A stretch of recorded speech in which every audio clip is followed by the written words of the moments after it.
Jennifer Walsh seemed like the perfect soccer mom in peaceful Millbrook, Ohio. But when three fathers went missing from the same youth league, investigators discovered her maternal instincts had turned into something far more deadly. Before we get to this wonderful story, please subscribe to the channel and turn on notifications. Now let's get back to the story.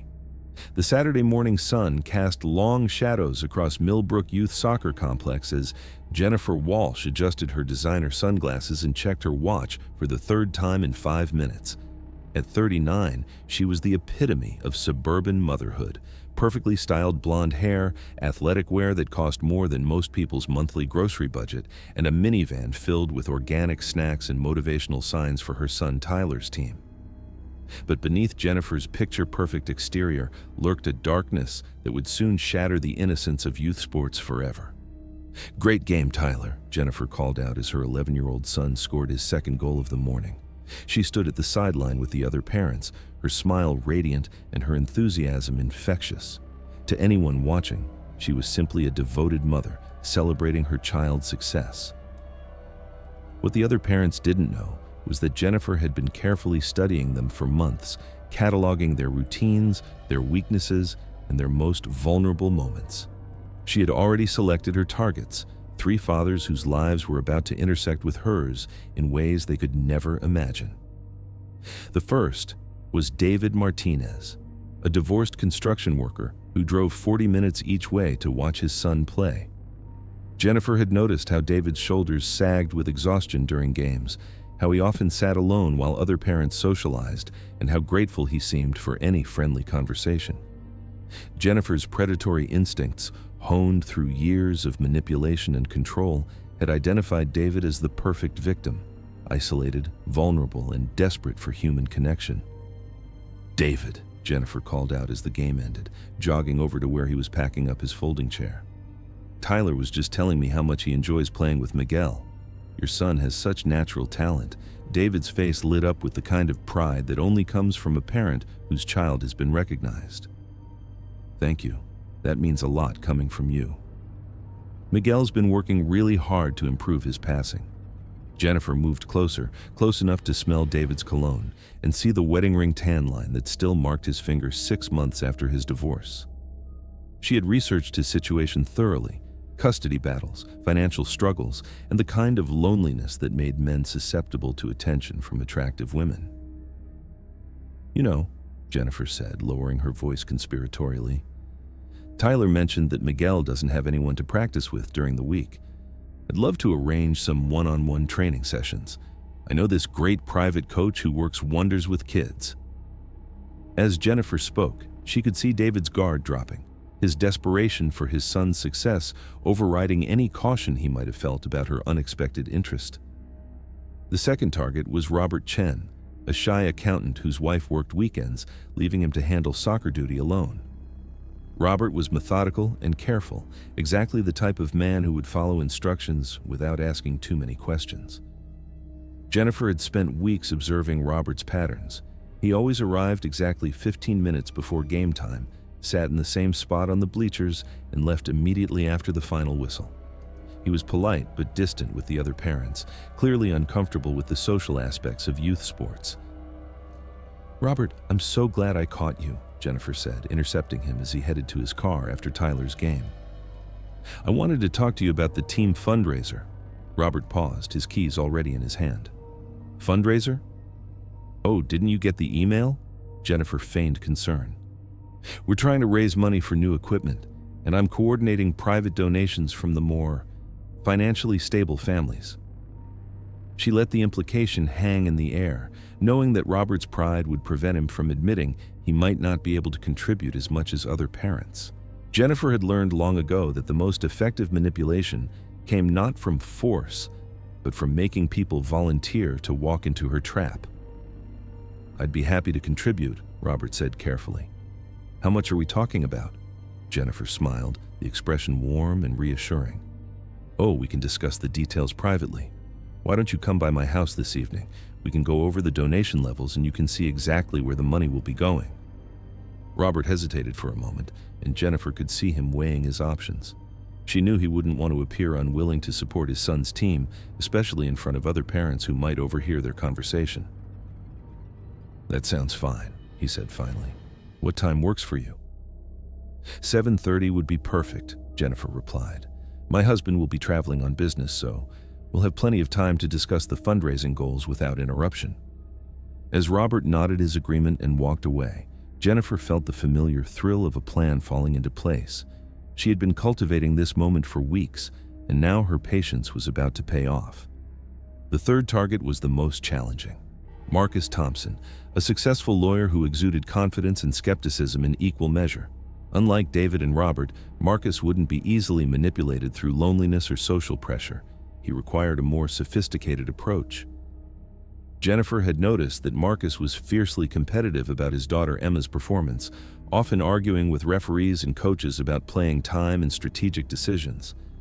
His ego and ambition for his child would be the keys to controlling him. "Marcus, I've been meaning to talk to you," Jennifer said, approaching him during halftime of the following week's game. "I think Emma has real potential for elite-level soccer." Marcus's attention snapped to her immediately. Like many successful professionals, he was always looking for opportunities to give his children advantages over their peers. "What do you mean by elite level?" he asked, his lawyer's instincts making him probe for specifics. Jennifer had prepared for this question. "I have connections with several Division I college scouts. They're always looking for talented players to track through their development years. Emma has the physical attributes and game sense that college programs value." The lie flowed effortlessly from Jennifer's lips, supported by months of research into Marcus's psychology and motivations. She knew exactly which buttons to push to make him hungry for more information. That's incredible," Marcus said, his professional composure slipping slightly. "How would something like that work?" "It's quite involved," Jennifer replied. "There are evaluation processes, skill assessments, and networking events with college representatives, but the families who participate often see their children receive scholarship offers years ahead of their peers." She could see Marcus calculating the potential benefits, not just the financial savings of a college scholarship, but the prestige and competitive advantage it would represent. "I'd love to learn more about this," Marcus said. "When would be a good time to discuss the details?" Jennifer pretended to consider her schedule. "I'm actually hosting a small gathering this weekend for parents who might be interested in the elite track program. Very exclusive, just 3 or 4 families who I think have children with real potential." The exclusivity was crucial. Marcus's ego demanded that he be part of something special, something that other parents couldn't access. "Saturday evening works for me," Marcus said. "Should I bring Emma so she can be evaluated?" "Actually, this first meeting is just for parents," Jennifer said. "We need to discuss the financial commitment and time investment before we involve the children. It's quite substantial." Marcus nodded, already mentally preparing to outspend his competition for his daughter's advantage. "I understand. Whatever it takes." As the 3 fathers agreed to their respective meetings with Jennifer, none of them realized they were walking into a carefully constructed web of deception and danger. Jennifer Walsh had spent months studying their psychological profiles, identifying their vulnerabilities, and crafting individualized approaches that would make them willing participants in their own destruction. But what Jennifer's targets didn't know was that her expertise in manipulation came from years of practice, and that the Millbrook Youth Soccer Complex was just her latest hunting ground. Jennifer Walsh's path to becoming a suburban predator began long before she moved to Millbrook, Ohio.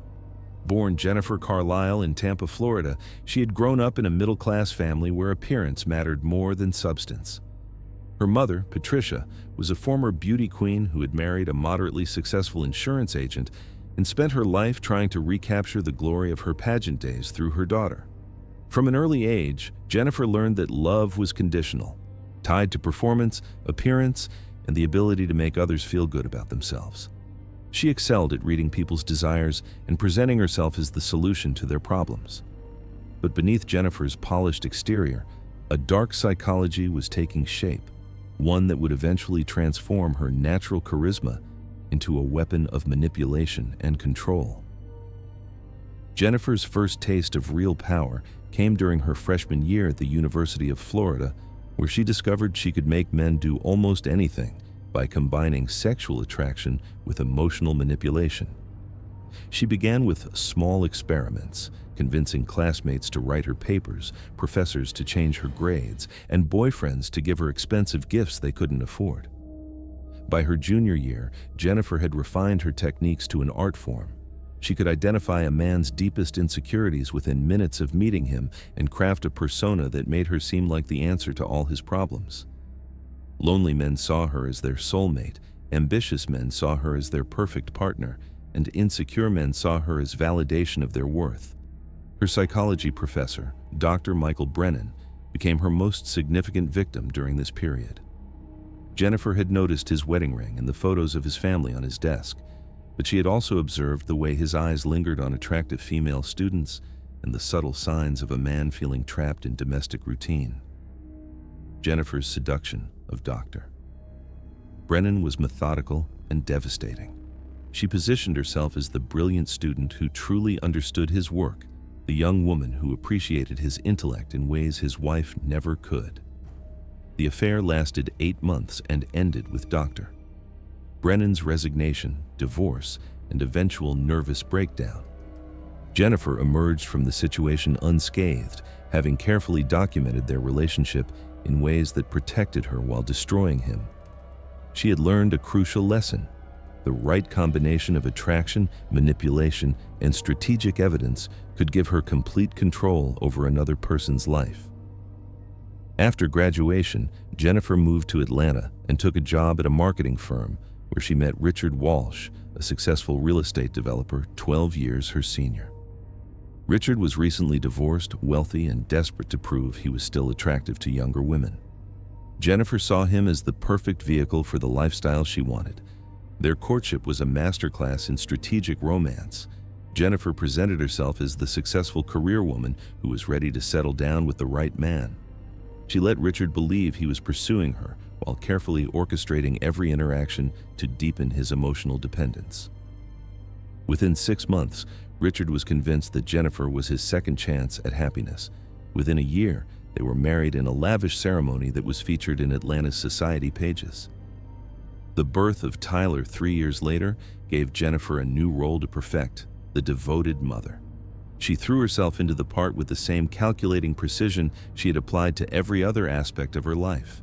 She joined every parenting group, volunteered for every school activity, and created an image of maternal perfection that other mothers envied.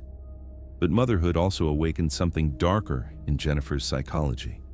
The complete dependence of an infant on her care gave her a taste of absolute power that she found intoxicating.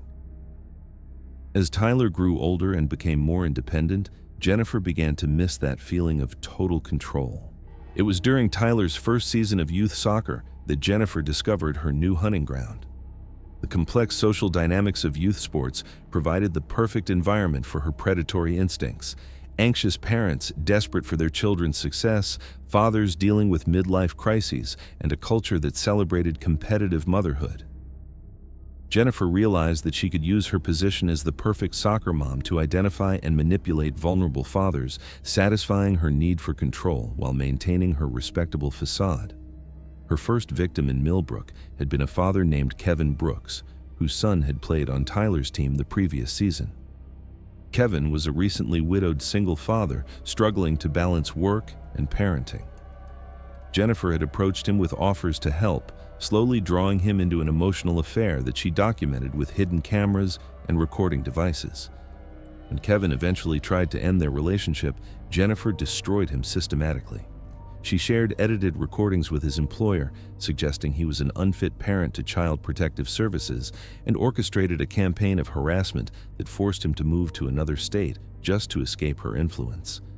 The power rush from destroying Kevin's life had been intoxicating, but Jennifer knew she needed to be more careful with future victims. She couldn't risk drawing attention to herself by targeting too many men from the same social circle. That's when she developed the strategy that would bring David Martinez, Robert Chen, and Marcus Thompson into her web, a plan so sophisticated and methodical that even experienced investigators would struggle to recognize it as deliberate predation. David Martinez was the first to arrive at Jennifer's house that Tuesday evening, exactly on time for their scheduled meeting about soccer training for his son Miguel. The Walsh residence was a showcase of suburban success, a two-story colonial with perfectly manicured landscaping and the kind of architectural details that spoke of serious money. Jennifer answered the door wearing a casual sundress that managed to be both modest and subtly alluring. She had spent considerable time planning her appearance, knowing that David's recent divorce had left him starved for feminine attention, while also making him wary of anything that seemed too forward. "David, thank you so much for coming," she said with a warm smile. "Tyler is so excited about the possibility of Miguel getting some extra training. Please, come in." As David stepped into her perfectly appointed foyer, he had no idea that every aspect of the evening had been choreographed to make him feel comfortable, important, and gradually more vulnerable to her influence. Jennifer led David into her living room, where she had arranged a cozy seating area with wine glasses and what appeared to be training materials spread across the coffee table. The lighting was soft but not romantic, the atmosphere welcoming but professional. "Can I offer you some wine?" Jennifer asked. "I have a nice Cabernet that Richard brought back from Napa." David hesitated for a moment. He rarely drank on weeknights, especially when he had to work early the next morning. But something about Jennifer's casual confidence made refusing seem awkward. "Just one glass," he said. "I have to be up early tomorrow." Jennifer poured 2 glasses of wine, making sure to be generous with David's portion while giving herself significantly less. She had learned that alcohol was a useful tool for lowering inhibitions, but she needed to maintain complete control of the situation. "So tell me about Miguel's soccer goals," she said, settling into the chair across from him. "Is he thinking about playing in high school? College?" Jennifer knew that getting David to talk about his son's future would tap into his deepest hopes and anxieties as a single father. Every divorced parent worried about providing their children with the same opportunities they would have had in an intact family. "That's the dream," David said, taking a sip of wine. "His mother and I always planned on him getting a soccer scholarship, but with the divorce and everything." He trailed off, clearly uncomfortable discussing his personal situation. "I can only imagine how difficult that must be," Jennifer said with perfect empathy. "You're carrying the weight of both parents now. Miguel is so lucky to have a father who cares this much about his future." David's posture relaxed slightly at her words. Jennifer could see that he was hungry for validation, for someone to acknowledge the sacrifices he was making for his son. "The private coach I mentioned," Jennifer continued, "his name is Coach Williams. He's worked with several players who went on to get Division I scholarships. But I have to be honest, his services aren't cheap." "How much are we talking about?" David asked, though Jennifer could see him mentally preparing to find the money regardless of the cost. $1,500 a month for individual training sessions, Jennifer said, watching David's face carefully. "I know it's a significant investment, but the results speak for themselves." David's expression fell slightly, and Jennifer knew she had hit the psychological sweet spot, expensive enough to seem legitimate and exclusive, but just beyond his comfortable budget range. That's a lot," David admitted. "I mean, I want the best for Miguel, but with the child support and the new apartment—" "I completely understand," Jennifer said quickly. "Actually, that's part of why I wanted to meet with you privately. Coach Williams sometimes offers payment plans for families in transition, and there might be other ways to offset some of the costs." David leaned forward, hope flickering in his eyes. "What kind of other ways?" Jennifer smiled mysteriously. "Well, Coach Williams needs help with some of his administrative work, scheduling, equipment management, that sort of thing. It's not glamorous, but it could significantly reduce the monthly fees." "I'd be willing to do whatever it takes," David said immediately. "The only thing is," Jennifer continued, "the work would need to be done on weekends, and some of it involves traveling to tournaments in other cities. Would that be manageable with your custody schedule?" Jennifer knew from her research that David only had Miguel every other weekend, leaving him with significant free time that he struggled to fill. She was offering him not just a way to help his son, but a sense of purpose and belonging. "That actually works perfectly," David said. "My weekends without Miguel are pretty empty anyway."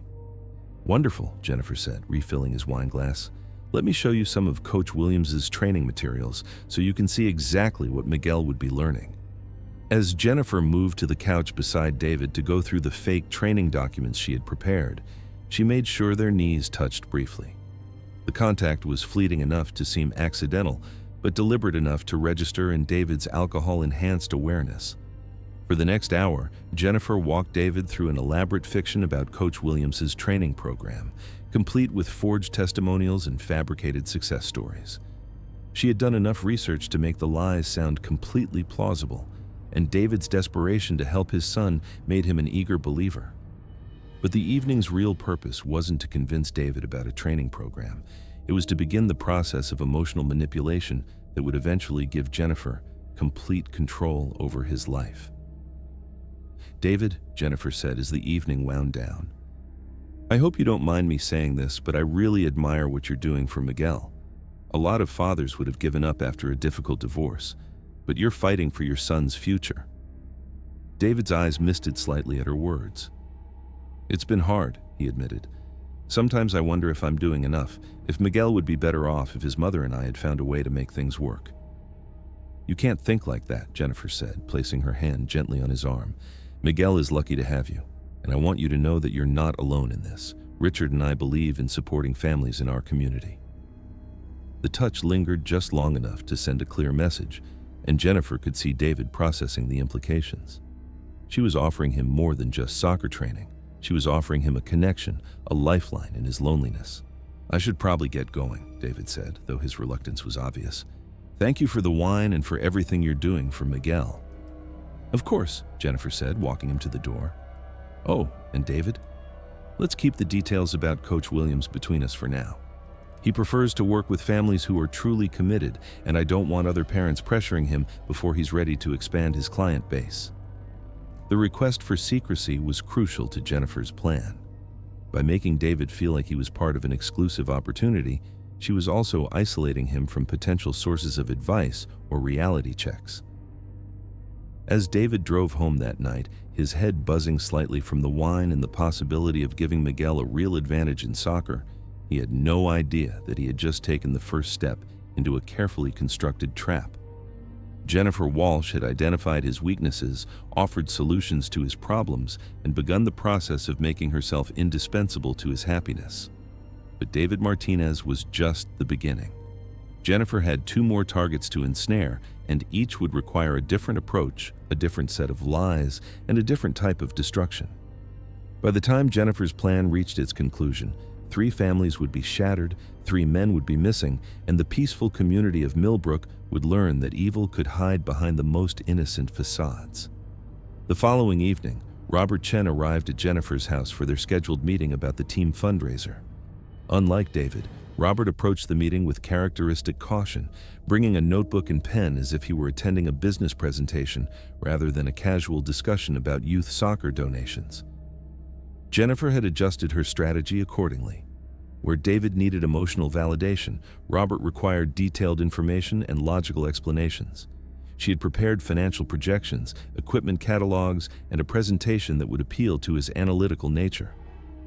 "Robert, thank you for taking the time to discuss this," Jennifer said as she led him into her home office rather than the living room. "I know you appreciate having all the facts before making financial decisions." The office was decorated with Richard's business awards and family photos, creating an atmosphere of success and stability. Jennifer had learned that Robert responded well to evidence of competence and achievement, but beneath the veneer of a legitimate fundraising discussion, Jennifer was laying the groundwork for a manipulation strategy that would exploit Robert's deepest insecurities about fitting in with the other soccer parents. "I've prepared a breakdown of our equipment needs and the projected costs," Jennifer said, handing Robert a professionally bound document she had created specifically for this meeting. "As you can see, we're looking at significant expenses for new goals, training equipment, and tournament fees."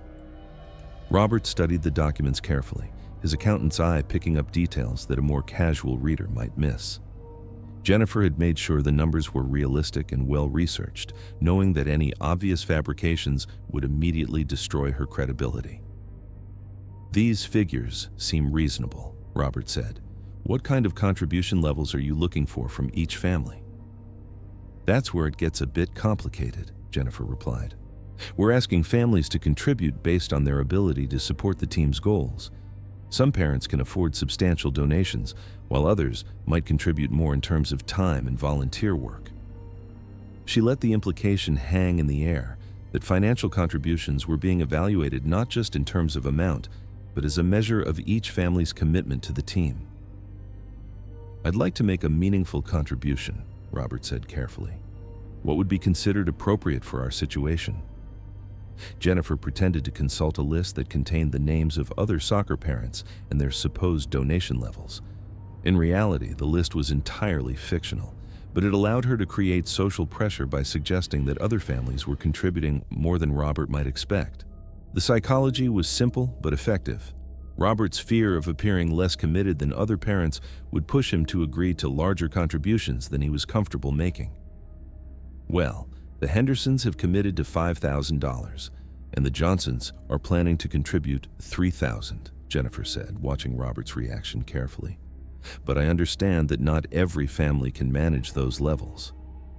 Robert's jaw tightened slightly at the suggestion that he might not be able to keep up with other parents financially.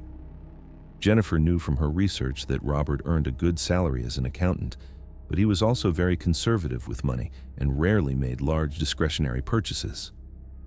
$5,000 is significant, Robert said, "but if that's what's needed for the team, I suppose I could manage something in that range." "I really appreciate your willingness to support the team at that level," Jennifer said warmly.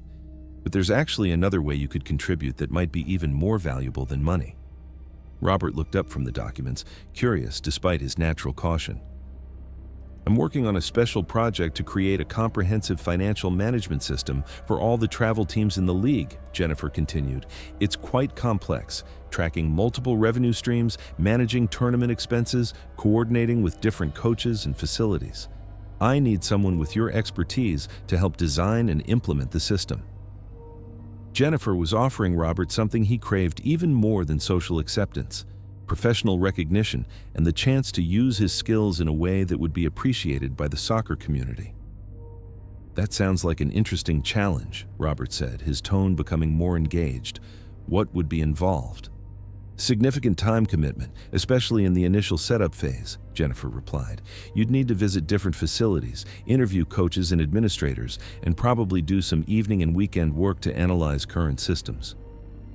She was deliberately making the project sound demanding and important, knowing that Robert would take pride in being selected for such a responsibility.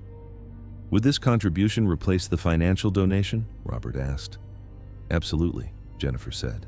"Your expertise is worth far more than money to our organization, and between you and me, it would put you in a position to have real influence over how youth soccer is managed in this entire region."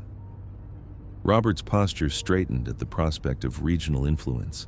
Like many accountants, he often felt undervalued and overlooked despite his specialized knowledge. "When would you need me to start?" Robert asked. "As soon as possible, actually," Jennifer replied. "I have meetings set up with facilities managers this weekend, and I'd love to have you join me. We could drive together and I could brief you on the project during the trip." The weekend trip was a crucial element of Jennifer's plan.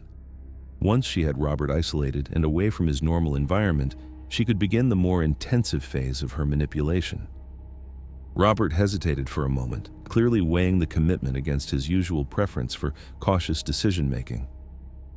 "Where are these meetings?" he asked. "Columbus and Cincinnati," Jennifer replied. "We'd probably need to stay overnight to cover both cities efficiently. I've already made reservations at nice hotels, separate rooms, of course." The clarification about separate rooms was calculated to address any concerns Robert might have about the appropriateness of traveling together, while also planting the idea that overnight trips would be a normal part of their working relationship. "I suppose I could make that work," Robert said slowly. "My wife is visiting her sister this weekend anyway." "Perfect," Jennifer said with a smile. "I'll pick you up Saturday morning at 8. "And Robert, I really appreciate your willingness to take on this responsibility. The league is lucky to have someone with your integrity and expertise." As Robert gathered his papers and prepared to leave, Jennifer could see that her strategy was working. She had transformed him from a reluctant donor into an eager volunteer by appealing to his professional pride and offering him recognition that his regular job never provided. But what Robert didn't know was that the weekend trip to Columbus and Cincinnati would be the beginning of his disappearance from Millbrook forever. Marcus Thompson's meeting with Jennifer was scheduled for Saturday evening, just hours before she planned to leave for her fictional business trip with Robert. She had carefully orchestrated the timing to create maximum pressure and urgency around her supposed elite soccer program. Marcus arrived at Jennifer's house with the confidence of a man accustomed to being the most important person in any room. As a successful lawyer, he was used to analyzing situations for potential pitfalls and negotiating from positions of strength. Jennifer knew that her usual approaches wouldn't work with someone of his sophistication. Instead, she would need to appeal to Marcus's ego and competitive nature while making him believe that he was in control of the situation. "Marcus, I'm so glad you could make it," Jennifer said as she welcomed him into her home. "I've been looking forward to discussing Emma's potential with someone who understands the importance of strategic planning." She had chosen her words carefully. Strategic planning was language that would resonate with a lawyer, while the reference to Emma's potential immediately focused the conversation on his primary motivation. "I have to admit I'm intrigued," Marcus said as they settled into Jennifer's living room. "College soccer recruiting has become incredibly competitive. If there are ways to give Emma an advantage, I'm definitely interested in exploring them." Jennifer had prepared extensively for this conversation, researching actual college soccer recruiting practices and creating a sophisticated fiction that would be difficult for Marcus to verify immediately. "The program I'm involved with is called Elite Track Development," she said. "It's relatively new, but it's already placed 12 players in Division I programs over the past 2 years." She handed Marcus a professionally designed brochure that she had created specifically for this meeting, complete with photos of young soccer players and testimonials from supposed college coaches. "The key insight behind Elite Track," Jennifer continued, "is that traditional youth soccer focuses too much on current skill and not enough on long-term athletic development. We identify players who have the physical and mental attributes that college coaches will want 3 or 4 years from now." Marcus studied the brochure with the same intensity he brought to legal documents, and Jennifer could see him processing the information and looking for potential inconsistencies. "These testimonials from college coaches," Marcus said, "are they verifiable?" "Absolutely," Jennifer replied without hesitation. "But I should mention that Elite Track maintains very strict confidentiality agreements with participating universities. The competitive advantage comes from working with programs before they become widely known. The explanation was designed to make verification seem both possible and unwise. Marcus could check the references, but doing so might jeopardize Emma's chances of being accepted into the program." "What's the selection process like?" Marcus asked. "That's actually why I wanted to meet with you privately," Jennifer said. "Elite Track only accepts 6 new families per year, and they're very particular about the parents as well as the players." She let the implication sink in. Emma's athletic ability was just one factor in a selection process that would also evaluate Marcus himself. "What kind of parental evaluation?" Marcus asked, his competitive instincts fully engaged. "They're looking for families who can commit to the travel and training schedule, obviously," Jennifer said. "But they're also evaluating factors like leadership potential, community involvement, and the ability to maintain discretion about program activities." Jennifer was creating a selection process that would appeal to Marcus's ego while also establishing criteria that would justify excluding him if he became suspicious or uncooperative. "The discretion aspect is particularly important," she continued. "Elite Track's competitive advantage depends on other families not knowing about the program until their children are already committed to college programs." Marcus nodded, clearly understanding the logic from a competitive standpoint. "If Emma were selected," he said, "what would the timeline look like?" "Initial evaluation next month," Jennifer replied. "If she's accepted, the program begins with a 2-week intensive training camp in Colorado. Parents typically accompany their children for the first few days to meet the coaches and understand the program expectations." She was describing a scenario that would get both Marcus and Emma away from Millbrook for an extended period, providing the perfect opportunity to implement the final phase of her plan. "And the cost?" Marcus asked. $25,000 for the first year, Jennifer said matter-of-factly. That includes all training, coaching, travel, and accommodation expenses. The price was high enough to seem exclusive, but not so extreme as to be obviously fabricated. Marcus's wealth would make the payment manageable, while the amount would represent a significant enough investment to ensure his emotional commitment to the program. Marcus was quiet for a moment, clearly calculating the potential return on investment of a college soccer scholarship against the program costs.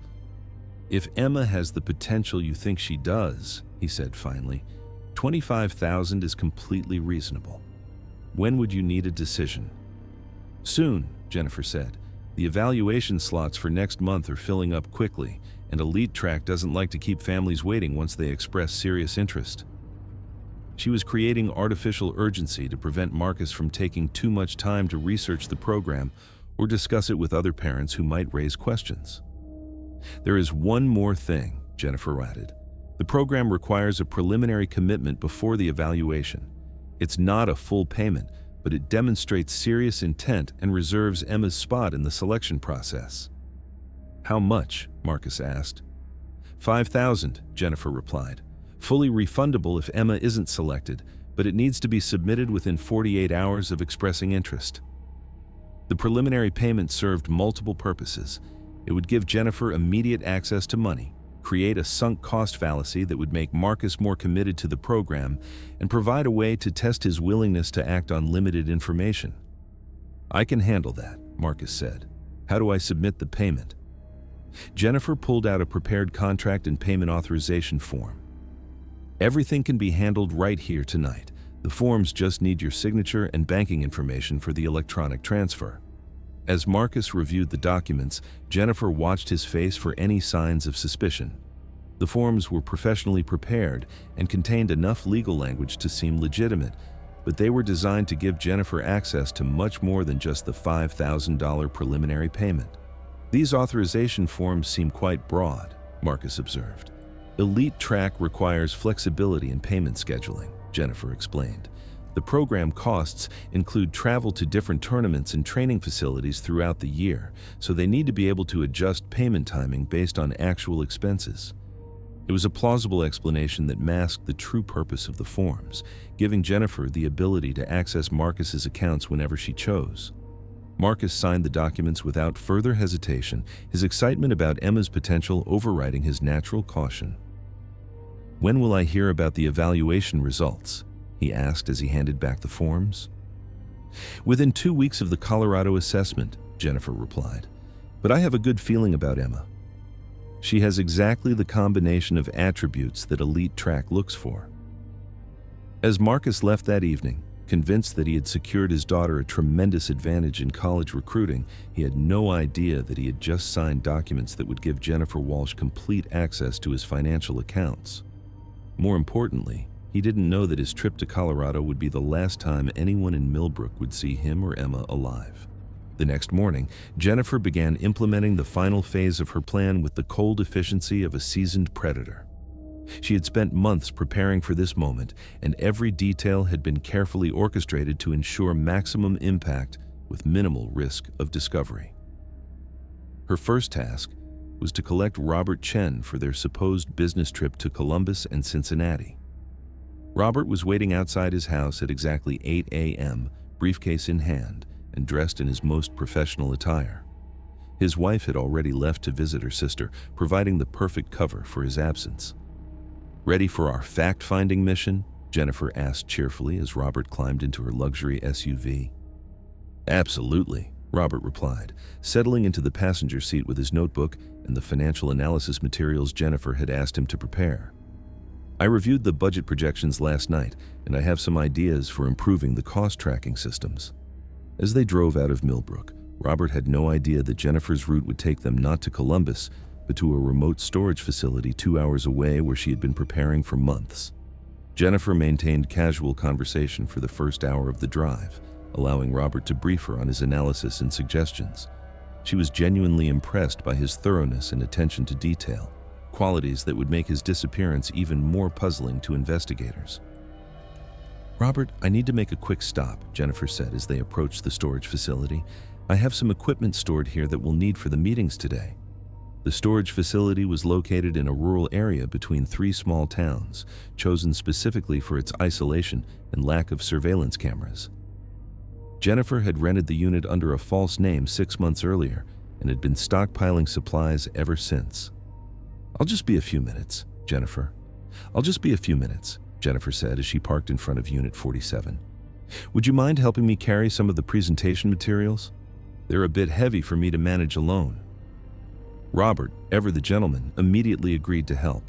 As they walked toward the storage unit, he was focused on the professional opportunity ahead and completely unprepared for what Jennifer had planned. The storage unit contained no presentation materials. Instead, it held restraints, sedatives, and a carefully constructed holding area that Jennifer had been perfecting for months.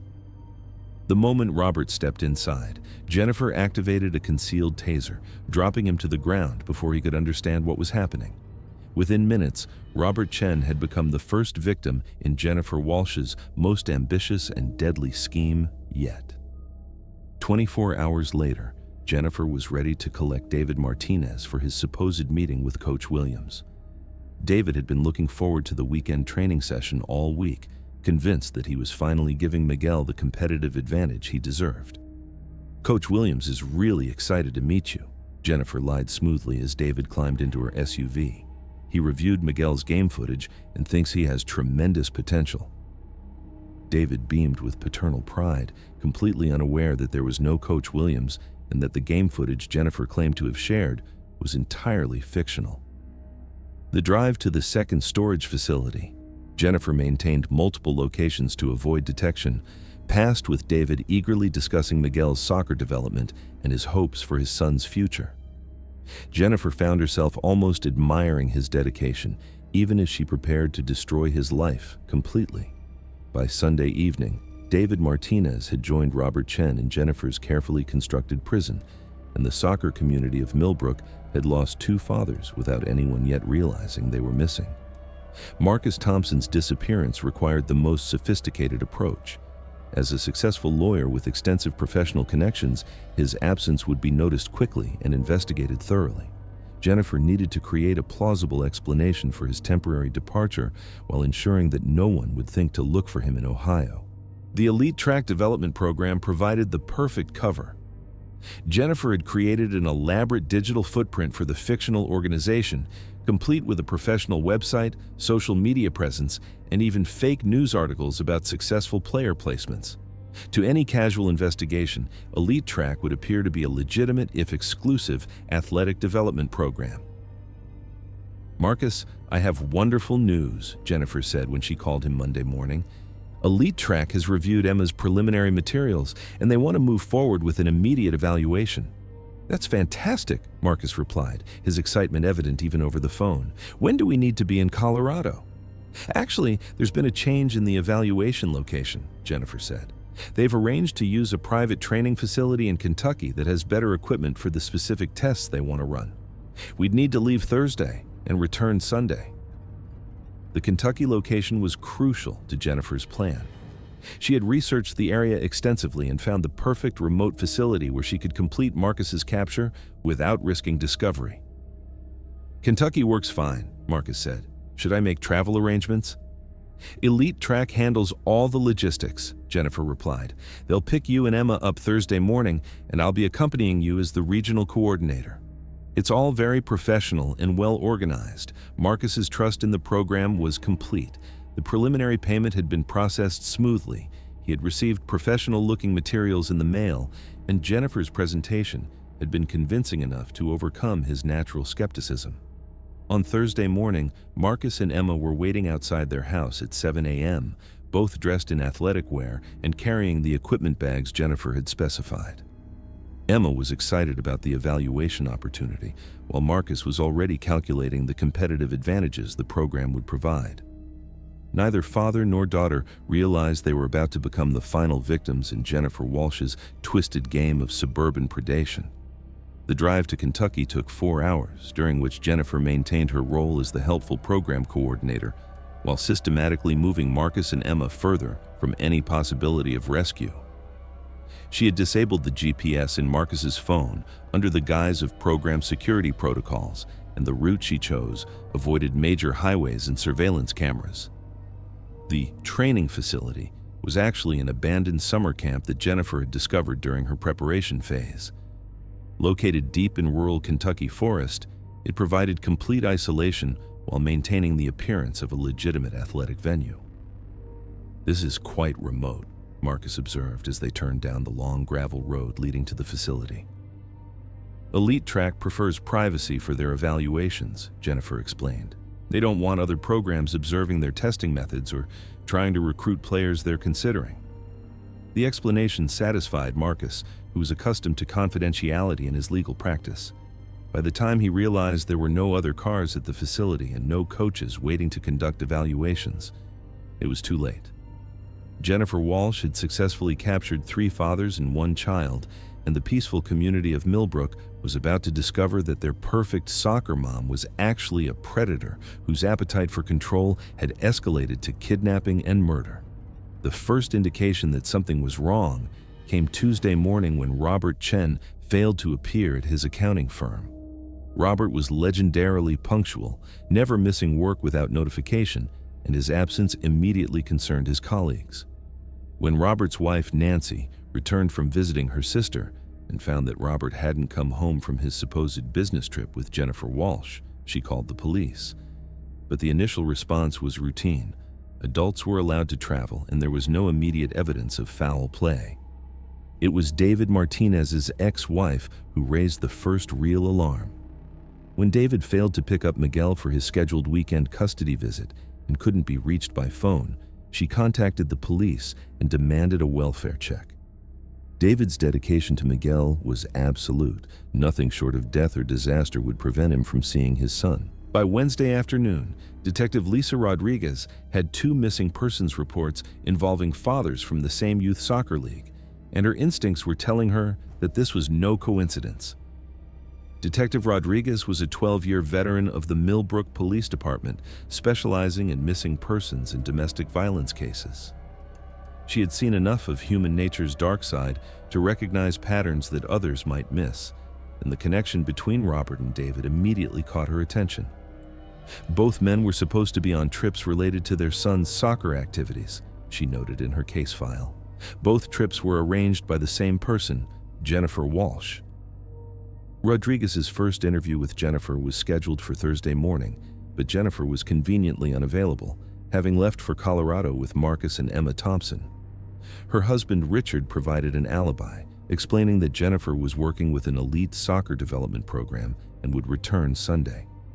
But when Rodriguez checked with the other soccer parents, she discovered that no one else had heard of elite track development, and several mothers mentioned feeling uncomfortable about Jennifer's intense interest in certain fathers. The investigation accelerated Friday morning when Marcus Thompson's law firm reported him missing.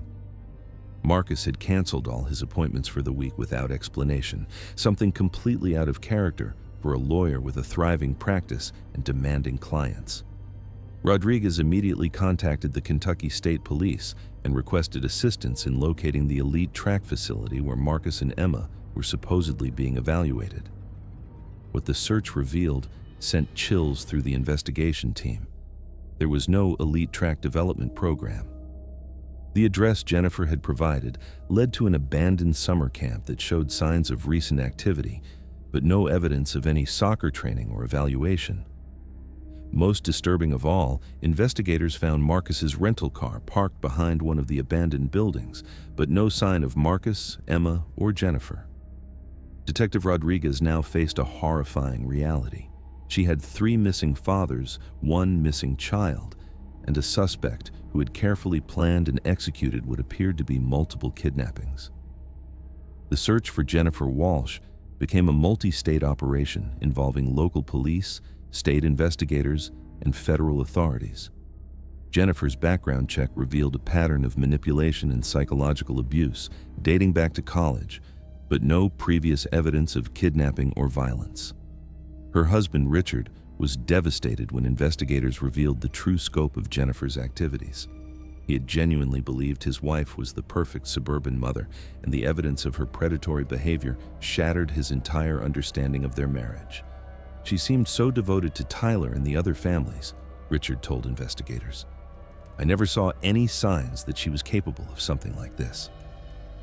But as the investigation deepened, authorities began to uncover the sophisticated planning that had gone into Jennifer's operation, including the multiple storage facilities, false identities, and months of psychological profiling of her victims. The breakthrough came when investigators discovered Jennifer's real storage facility in rural Ohio.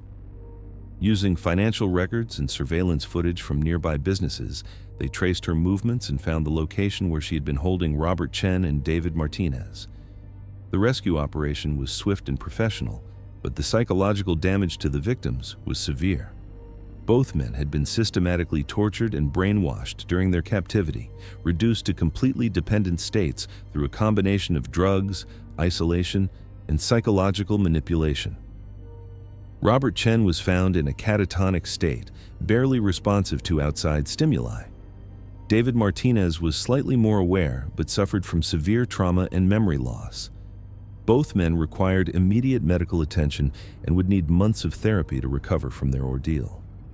But Marcus Thompson and his daughter Emma were still missing, and time was running out to find them before Jennifer's twisted game reached its deadly conclusion.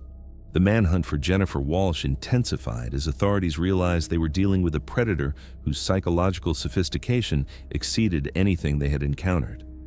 FBI behavioral analysts were brought in to create a profile that might help predict her next moves.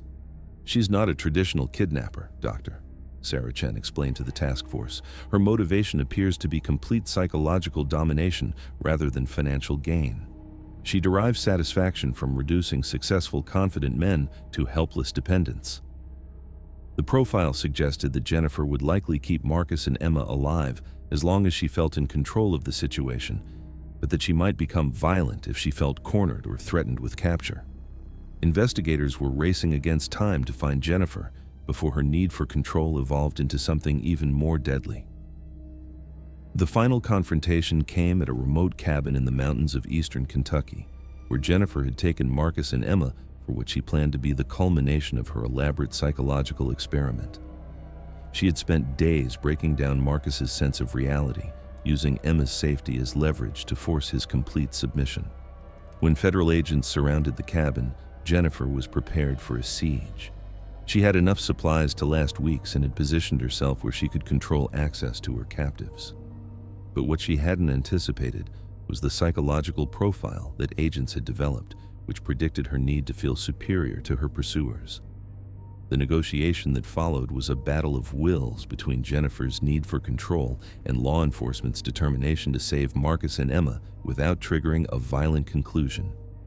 FBI negotiator Agent Michelle Torres established contact with Jennifer and began the delicate process of convincing her to surrender without harming her hostages. The conversation revealed the depth of Jennifer's psychological distortion and her genuine belief that she was providing a service to her victims by freeing them from the burden of making their own decisions.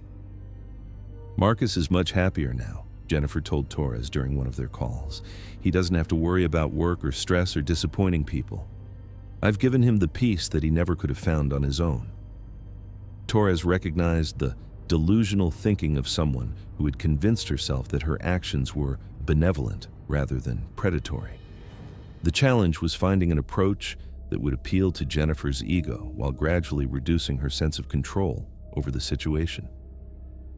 After 18 hours of negotiation, Jennifer Walsh finally agreed to surrender, but only after securing guarantees that she would be able to tell her story to the media and explain her philosophy of helping people find peace through dependence.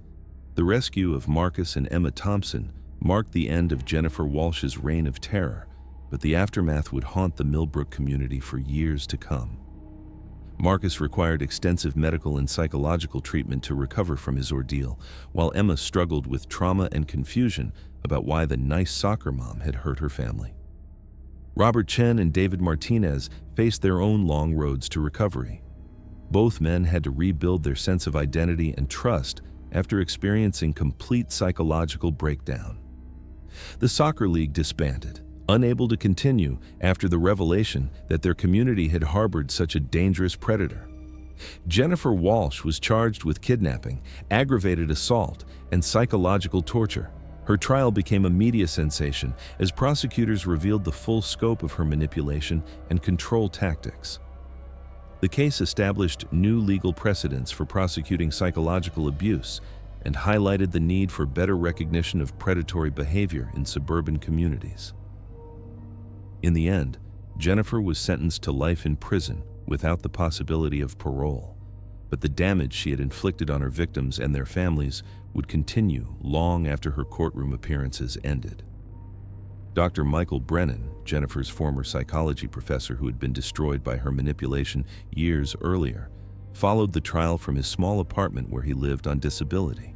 The revelation of what Jennifer had become provided a twisted validation of his warnings about her predatory nature, but it came too late to help the men she had targeted in Millbrook.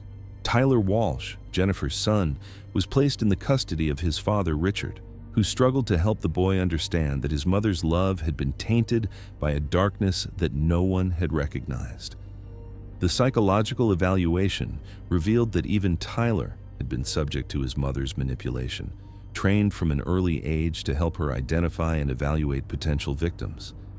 The soccer fields of Millbrook remained empty for an entire season as the community grappled with the knowledge that evil had hidden among them, disguised as maternal devotion and neighborhood helpfulness. 5 years later, Detective Lisa Rodriguez would look back on the Jennifer Walsh case as the investigation that changed her understanding of how predators operate in suburban communities. The case led to new training protocols for law enforcement and mandatory education programs for youth sports organizations about recognizing manipulative behavior. Robert Chen eventually recovered enough to return to work, though he never again felt comfortable in social situations involving other parents.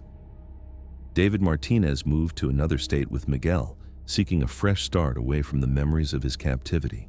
Marcus Thompson changed careers entirely, becoming an advocate for victims of psychological abuse and using his legal expertise to strengthen laws against predatory manipulation.